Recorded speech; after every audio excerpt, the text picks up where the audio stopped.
영어 속담에 어려울 때 돕는 친구가 진짜 친구다라는 말이 있습니다. 또 친구가 중국어로는 펑이오인데 우리나라 말로는 붕어인데 이 뜻은 셋대가 함께 무리지어 날듯이 서로 손을 잡고 돕는다는 의미를 갖고 있습니다. 모진 바람이 불 때 강한 나무를 알 수 있듯이 진짜 친구는 내가 어려움에 처해 있을 때 나와 함께 해주고 내 손을 잡아주는, 도와주는 사람이 진짜 친구인 것을 보게 됩니다. 오늘 본문의 상황은 다윗이 그 인생에서 가장 힘들고 어려운 때입니다. 아들 압살롬의 반역으로 이스라엘의 인심이 다윗에게서 압살롬으로 돌아갔고 급히 목숨을 구하기 위해서 예루살렘 성에서 도망쳐 나오고 있는 위급한 상황입니다. 이때 목숨을 걸고 다윗을 따라 나서는 다윗의 진짜 친구들이 등장을 합니다. 사무엘하 15장에 보면 블레셋 장수였던 이때가 다윗을 위하며 따릅니다. 또 제사장인 사독과 아비아들이 따르고 또 다윗의 친구 후세는 다윗을 위해서 예루살렘 성으로 들어갑니다. 다들 목숨을 걸고 다윗을 지지하면서 다윗의 진짜 친구가 되어줍니다.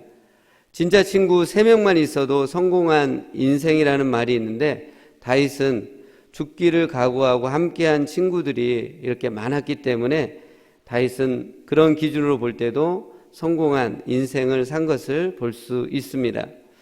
하지만 다윗에게 접근의 관계를 맺었던 사람들 모두가 진짜 친구가 된 것은 아니었습니다. 오늘 살펴볼 사무엘하 16장에는 공경에 처한 다윗을 간교하게 이용해 먹은 시바가 나오고 또 다윗을 심히 못마땅하게 여겨서 돌을 던지면서 계속 저주했던 시므이가 등장을 합니다. 먼저 시바에 대해서 살펴보면 시바는 원래 사울의 종이었습니다. 근데 사울과 요나단이 블레셋과의 전투에서 죽고 나서 시바와 그의 자손은 사울의 손자이고 요나단의 아들인 무비보셋을 섬기는 종이 됩니다. 이제 다윗과 그를 따르는 백성이 급히 예루살렘 성을 도망쳐 나와서 한 1km 정도 가면 이 감난산인데 그 꼭대기를 넘게 되었습니다. 이때 시바가 2나귀의 떡과 건포도, 여름과일, 포도주를 가득 싣고 와서 다윗을 맞이합니다. 그리고 시바는 2나귀는 왕의 가족들이 타라고 주고 또 기진할 때 먹고 마시라고 하면서 많은 음식을 다윗과 그 일행에게 지금 주고 있습니다. 이때 다윗이 시바에게 묻습니다. 너의 주인인 이 무비보셋은 어디 있느냐? 왜 무비보셋은 안 왔느냐? 그렇게 묻습니다. 이때 시바가 무비보셋이 예루살렘에 있다고 하면서 지금 이스라엘의 왕권을 노리고 있다라고 답을 합니다. 이에 대해서 다윗은 굉장히 배신감을 느끼면서 무비보셋의 재산을 모두 다 시바에게 주겠다고 말을 합니다. 다윗과 그 일행이 지금 왕궁에서 급히 빠져나와 있기 때문에 먹을 것과 마실 것을 충분히 챙기지 않은 상태에서 시바가 음식물을 가득 싣고 와서 주자 다윗은 큰 감동을 받았고 시바의 말의 진위를 신중히 분별하지 않는 상태에서 그냥 이 시바의 말만 믿고 무비보셋의 전 재산을 시바에게 주겠다고 합니다. 하지만 이후에 이 다윗과 무비보셋이 만나서 서로 얘기한 내용이 사무엘하 19장에 보면 나오는데 이때 시바가 거짓말을 한 겁니다. 무비보셋의 재산을 노리고 거짓말을 했다는 것이 드러나게 됩니다. 그래서 다윗은 시바가 거짓말을 한 것을 알게 되었습니다. 하지만 시바를 처단하지 않습니다. 그리고 시바와 무비보셋 둘이 재산을 나누라고 그렇게 명합니다. 다윗은 왜 거짓말을 한 시바를 처단하지 않고 그 시바의 주인인 요나단의 아들인 이 무비보셋과 재산을 나누라고 했을까요? 시바가 거짓말을 했지만 시바는 다윗과 그를 따른 백성이 가장 힘들고 배고프고 목마른 상황일 때 먹고 마실 것을 잔뜩 두 나귀에 싣고 왔습니다. 이스라엘 민심이 압살론에게 쏠리는 상황에서 시바가 그렇게 다윗에게 온 것은 쉬운 일이 아니었습니다. 어쩌면 목숨을 건 호의였던 것입니다. 다윗은 시바의 거짓말보다는 시바의 호의를 더 집중해서 부각을 시키고 있습니다. 그래서 다윗은 시바를 내치지 않습니다. 시바를 인정했고 무비보셋의 재산 또한 나눠서 갖게 해줍니다. 다윗이 시바의 호의를 부각시키고 면서 관계를 맺는 것을 보면서 우리 삶에 적용해야 할 것은 어떤 것이 있을까요? 우리는 다른 사람의 단점이 아닌 장점을 보고 인간관계를 맺어가야 한다는 것입니다. 모든 사람에게는 각각의 장점과 단점이 있습니다. 장점만 있는 사람도 없고 단점만 있는 사람도 없습니다. 그럼 인간관계를 잘 맺는 사람은 다른 사람의 무엇을 주목을 할까요? 다윗은 인간관계를 아주 잘 맺는 전문가 중에 전문가였습니다. 근데 다윗은 결코 다른 사람의 단점에 포커스를 두지 않았습니다. 다윗은 다른 사람의 장점, 가능성에 집중합니다. 이를 통해 깨닫게 되는 것은 인간관계를 잘 맺으려면 단점이 아닌 장점에 주목하고 집중해야 한다는 것입니다. 어떤 사람을 보면 인간관계를 정말 잘 못 맺는 사람을 보면 단점에 주목해요. 장점이 그 사람이 많은데 계속 단점을 들춰내고 단점을 얘기하다 보니까 인간관계가 약해지고 좁아지게 되는 것을 보게 됩니다. 만일 다윗이 시바의 거짓말, 사기꾼 같은 단점에 주목하고 집중했다면 다윗은 자신 왕을 속인 이 시바를 바로 내쳤을 것입니다. 하지만 다윗은 시바가 목숨을 걸고 다윗을 지지해 준 것, 가장 필요한 때에 음식을 가득 준 것을 주목합니다. 그거에 집중하였습니다. 그랬기 때문에 이 시바가 다윗 곁에 계속 옆에 머물러 있게 된 것을 보게 됩니다. 다윗이 이렇게 인간관계를 맺어갔기 때문에 다윗 주변에는 따르는 사람들이 많았습니다. 목숨을 걸고 다윗을 위해서 도우려고 하는 사람들, 진짜 친구들이 많은 것을 보게 됩니다. 하나님께서 이렇게 아름답게 인간관계를 맺고 가는 이 다윗에게 상상할 수 없을 정도로 큰 복을 내려주는 것을 보게 됩니다. 가만히 이렇게 신앙생활 하다 보면 인간관계를 잘 맺는 사람에게 하나님이 주목하시고 은혜를 부어주시는 것을 보게 됩니다. 사랑하는 여러분, 우리가 신앙생활을 오래 할수록 하나님과 성경에 대해 아는 것이 이전보다 많아집니다. 그러다 보니까 자칫 잘못하면 나의 높은 기준으로 다른 사람을 평가하고 단점을 보고 지적하기가 쉽습니다. 나의 높고 잘난 것으로 다른 사람의 단점을 지적하고 얘기하고 판단하는 것에 주특기인 사람이 바리새인입니다. 예수님은 여러 사람들, 부류들 중에 바리새인들을 가장 싫어하셔서 그들을 독사의 자식들이라고까지 했습니다. 바리새인들은 자신들의 높은 기준으로 다른 사람의 단점을 모질게 판단하고 얘기하고 지적함으로 깊은 죄책감에 다른 사람을 빠져들게 하여서 결국 주변 사람들을 멸망으로 몰고 가는 악독한 자들인 것입니다. 신앙의 연수가 길어지면서 하나님과 성경에 대해서 아는 지식이 많고 직분은 높아지지만 예수님과의 첫사랑이 식어지고 하나님의 은혜가 떨어지면 쉽게 나타나는 것이 바리새인적인 태도입니다. 사실 교회 공동체를 힘들게 하고 무너지게 하는 사람들은 갓 예수님을 믿거나 새로 온 새 가족이 아닌 것을 다들 아실 것입니다.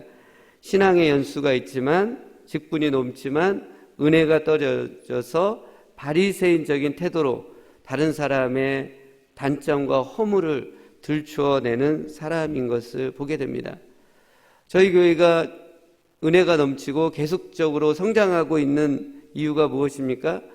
새가족들의 그 느낌, 고백에서 바로 나옵니다. 새가족들은 교회 분위기를 가장 정확하게 느끼고 보는 사람들입니다. 새가족분들이 늘 하는 말이 저희 교회 와서 어디에서 받지 못했던 따뜻한 환대를 받아서 너무 좋고 큰 감동을 받고 있다라는 그 고백들을 만나는 새가족들마다 하고 있는 것을 듣게 됩니다. 바로 신앙의 연수가 많은 분들이 정말 하나님의 은혜를 받아서 그렇게 장점을 봐주기 때문에 이 새가족분들이 그런 고백을 하는 것을 보게 됩니다. 우리의 허물과 단점은 가려주시고 우리의 장점을 스포트라이트 해주시는 분이 있습니다. 바로 우리 하나님이십니다. 하나님은 우리를 흠 많고 악한 죄인으로 보시지 않으시고 하나님의 선택을 받은 백성, 왕으로, 제사장으로, 하나님의 소유가 된 백성으로, 하나님의 존귀한 자녀로, 왕자로, 공주로 하나님 우리를 바라보고 계십니다.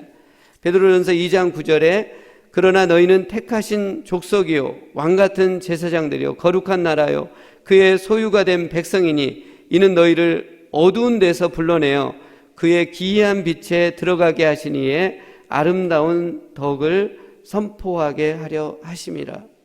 하나님이 우리를 흠 많고 허물 많은 우리를 존귀한 자로, 하나님의 자녀로, 하늘나라의 왕자와 공주로 집중해서 보고 계시다는 것을 우리가 기억하면 좋겠습니다. 사랑하는 여러분, 우리는 그동안 우리의 본성을 따라 그리고 이 세상 풍조를 따라 다른 사람의 단점을, 약점을 부각시키는데 아주 많이 길들여져 있습니다. 그러다 보니까 인간관계가 점점 좁아지게 되고 약해지게 됩니다. 이제는 다른 사람을 바라보는 시각을 바꿀 수 있기를 원합니다. 하나님께서 우리의 장점, 가능성을 보시면서 우리와 관계를 맺듯이 우리도 다른 사람의 장점과 가능성에 포커스를 맞추고 집중해서 볼 수 있기를 원합니다. 가정과 목장과 직장, 사업장에서 만나는 분들 다 단점이 있죠. 그 단점을 계속 얘기하면 관계가 깨지죠. 약해지죠. 그거에 너무 우리는 길들여져 있고 습관적으로 그렇게 하고 있는 것들이 많이 있습니다. 이제는 만나는 분들의 단점이 아닌 장점에 집중해서 볼 수 있기를 원합니다. 장점에 초점을 맞추고 장점을 부각시켜서 적극 장점을 칭찬해 보실 수 있기를 원합니다. 장점이 우리 안에 칭찬이 넘쳐나는 그런 일들이 일어나기를 원합니다. 그때 놀라운 관계 회복의 지평이 열리게 될 것입니다. 그것을 오늘 하루 또 사는 동안에 가족이나 만나는 사람들의 장점을 계속 들춰내고 칭찬하고 인정하고 해보십시오. 관계가 새롭게 싹트는 그런 은혜가 일어날 것입니다. 두 번째로 시므이를 이렇게 살펴보게 되면 다윗과 백성들은 예루살렘 성에서 급히 도망쳐 나와 감난산을 지나 한 5km 정도 더 가서 베냐민 지파의 땅인 바후림에 도착을 합니다. 이때 사울의 친족인 시므이가 나와서 다윗을 향해 계속 저주하면서 돌을 던집니다. 시므이는 베냐민 지파 사람으로 정치적으로 사울 왕가를 크게 지지했던 사람이었습니다. 다윗이 사울 왕가를 밀어내고 왕의 자리를 차지했다라고 생각한 이 시므이는 굉장한 분노를 갖고 있었습니다. 평소 다윗에 대해서 이렇게 큰 적개심과 분노를 갖고 있었는데 다윗이 압살롬에 의해서 쫓겨나온 것을 보고는 그 분노를 참지 못하고 다윗과 그 일행에 와서 그 분노를 터뜨립니다. 그때 다윗 주변에는 칼을 든 매우 용맹한 용사들이 있었음에도 불구하고 그 분노를 터뜨리면 죽을 수 있을 수도 있는데 이 시므이는 분노를 터뜨립니다. 이를 통해서 알 수 있는 것은 이 분노라는 것은 인간의 힘으로는 제어하기 어렵다는 것을 보게 됩니다. 죽을 수도 있는데 그 앞에 와서 이 분노, 자기 분노를 참지 못하고 터뜨립니다. 시므이는 그때 당장은 다윗에게 용서를 받습니다. 근데 결국 이 시므이는 오늘 지금 낸 그 분노로 인해서 처참하게 처형을 당하게 됩니다. 다윗에게 저주를 퍼붓는 이 시므이를 향해 아비새 장수가 다윗에게 죽이자고 말을 합니다. 이때 다윗은 시므이의 이 다윗을 향한 저주는 하나님이 명하셔서 한 것으로 여기고 계속 저주하도록 내버려 둡니다.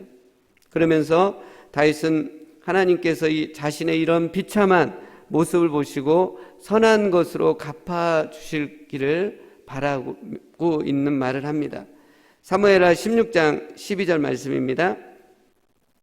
혹시 여호와께서 나의 원통함을 감찰하시리니 오늘 그 저주 때문에 여호와께서 선으로 내게 갚아주시리라 하고, 다윗은 이 엄청난 악한 저주를 받고 있음에도 불구하고 그 저주에 연연치 않고 그 저주 속에서 하나님이 주실 은혜와 복을 바라는 굉장히 놀라운 성숙함을 보여주고 있습니다. 어떻게 이런 다윗에게 이런 성숙함이 나올 수 있었을까요?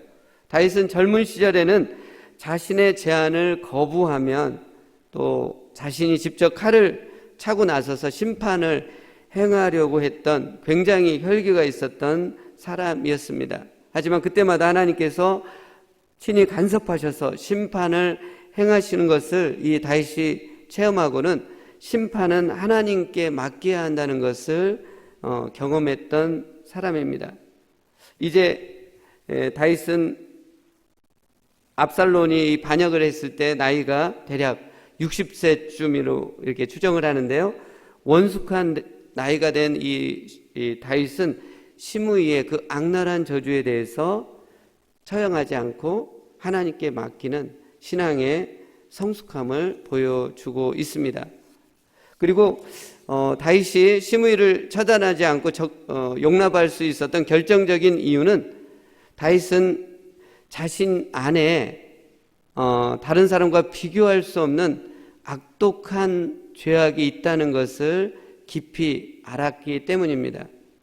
다윗이 45세나 50세쯤에 밧세바를 범하고 충신 우리아 장수는 적군에 보내게 해서 죽게 한 이 다윗 자신 안에 이런 살인죄와 간음죄가 있다는 것을 깨달았기 때문에 그것에 비하면 이 시므이가 한 저주는 아무것도 아닌 것으로 여겼을 것입니다.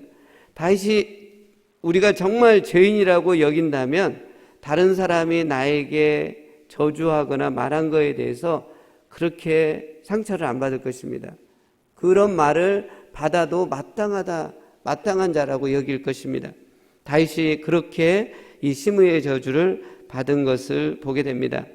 그리고 다윗이 간음죄와 살인죄를 짓고 나서 나단 선지자가 다윗에게 와서 여호와의 진노가 다윗 집안에 있을 것이다 라는 것을 깨닫고는 압살롬의 반역과 시므이의 저주, 이 모든 것들이 다윗 자신의 악독한 죄악으로 인해서 온 여호와 하나님의 심판, 진노라는 것을 알았기 때문에 이 시므이의 저주를 그대로 받고 또 하나님의 은혜를 구하는 것을 보게 됩니다.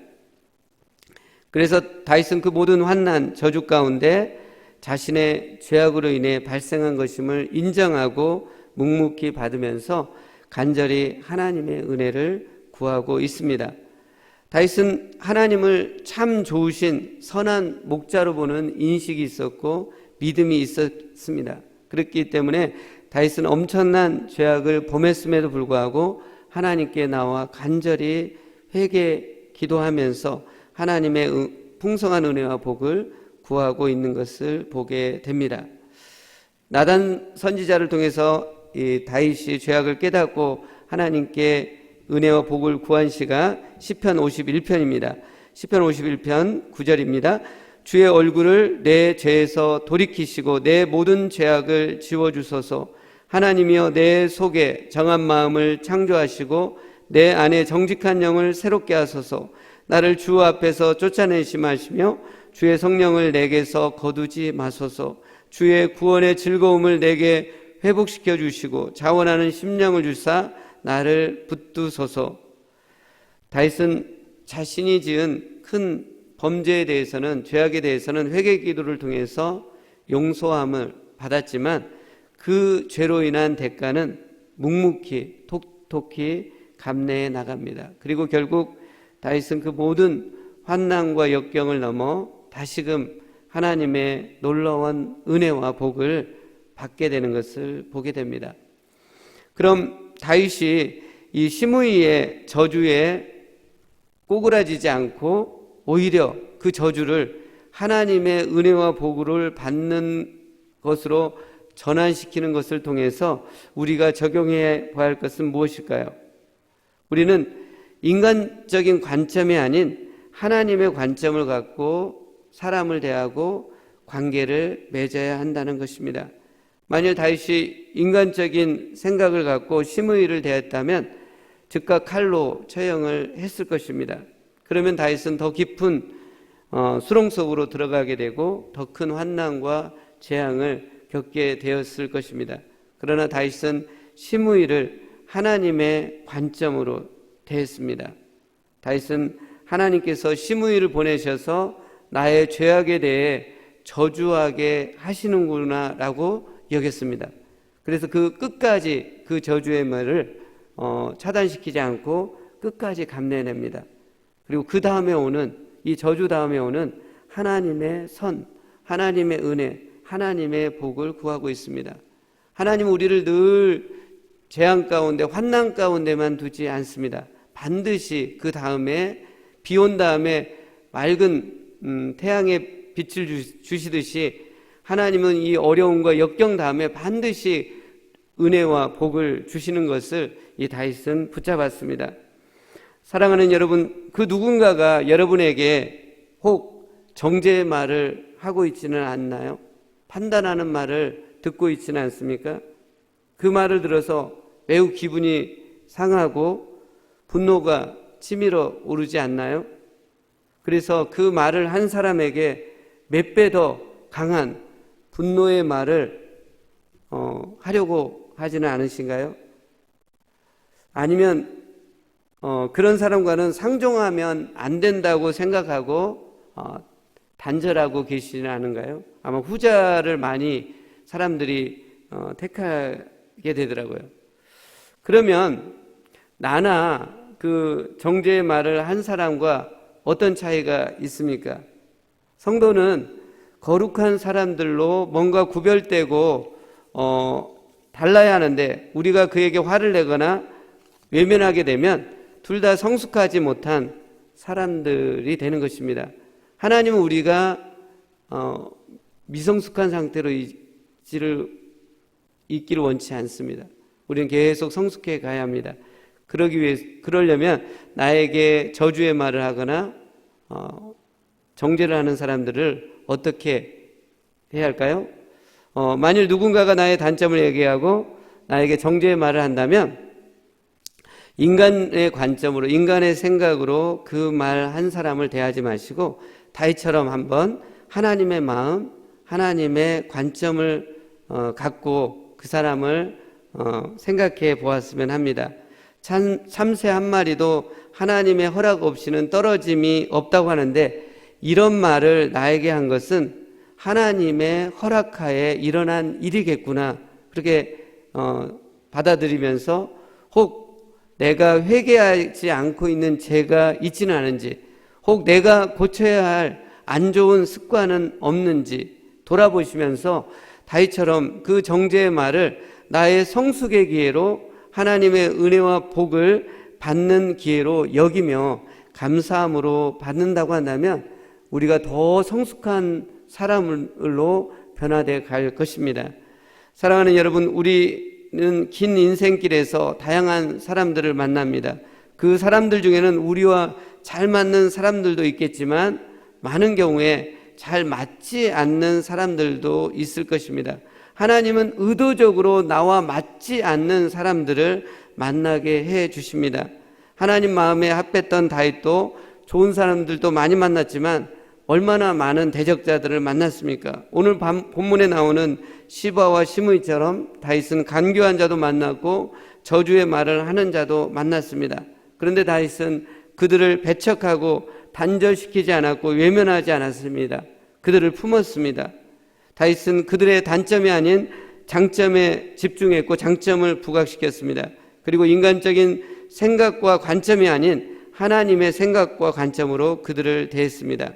다윗은 자신과 맞지 않는 사람들을 통해서 자신의 마음을 더 크게 높일 수 있었고 자신의 인격을 이전보다 더 높게 고상하게 높일 수가 있었습니다. 결국 하나님의 큰 도움을 받아서 그 역경을 극복하고 새 지평을 여는 풍성한 은혜와 복을 받게 되었습니다.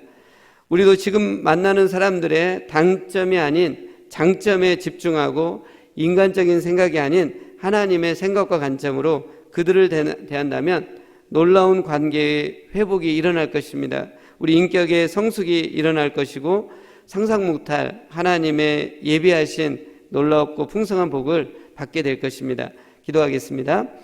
살아계신 하나님 감사합니다. 저희 인생길에서 맞지 않는 사람들을 종종 만나게 됩니다. 듣기 싫은 말을 종종 듣게 됩니다. 하나님 아버지, 그때마다 원망하고 단절하고 외면하고 화내기보다는 하나님 아버지, 그 사람을 하나님의 마음으로 또 하나님의 생각으로 그 사건을 해석하고 풀어갈 수 있도록 도와주시옵소서. 그들을 우리가 품을 수 있기를 원합니다. 하나님 도와주시고 다른 사람의 장점에 더 집중하게 하시고 하나님의 마음으로 이 문제들을 해석함으로 더 성숙한 저희들이 되게 해주시고 하나님의 은혜와 복을 누리는 저희들이 될 수 있도록 도와주시옵소서. 예수님 이름으로 기도하옵나이다. 아멘.